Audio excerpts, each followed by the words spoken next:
اقلیتوں کے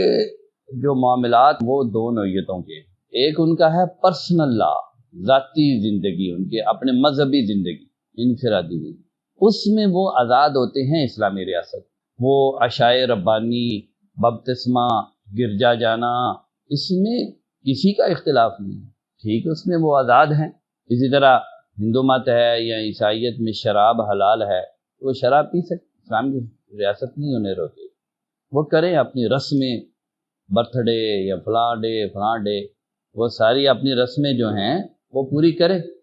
کوئی رکاوٹ نہیں ہے، یہ ان کی پرسنل لائف ہے، ذاتی زندگی ہے۔ حضرت عمر نے بھی ایسے ہی کیا تھا، صحابہ کرام خلفائے راشدین کے دور میں اسی، اور پورا 1200-1300 سال اسلامی خلافت جب قائم رہی ہے تو یہی چلتا آ رہا ہے۔ ایک یہ ہیں اقلیتوں کے، دوسرے ہیں پبلک لائف، جس میں وہ مسلمانوں کے ساتھ تعامل کرتے ہیں، مثلا خرید و فروخت، جرم و سزا، لین دین کے معاملات، کسی نے کسی مسلمان سے کوئی چیز خرید لی یا اسے بیچ دی، کسی مسلمان نے کسی عیسائی سے، ہندو سے کوئی چیز خرید لی، یہ معاملات ہیں۔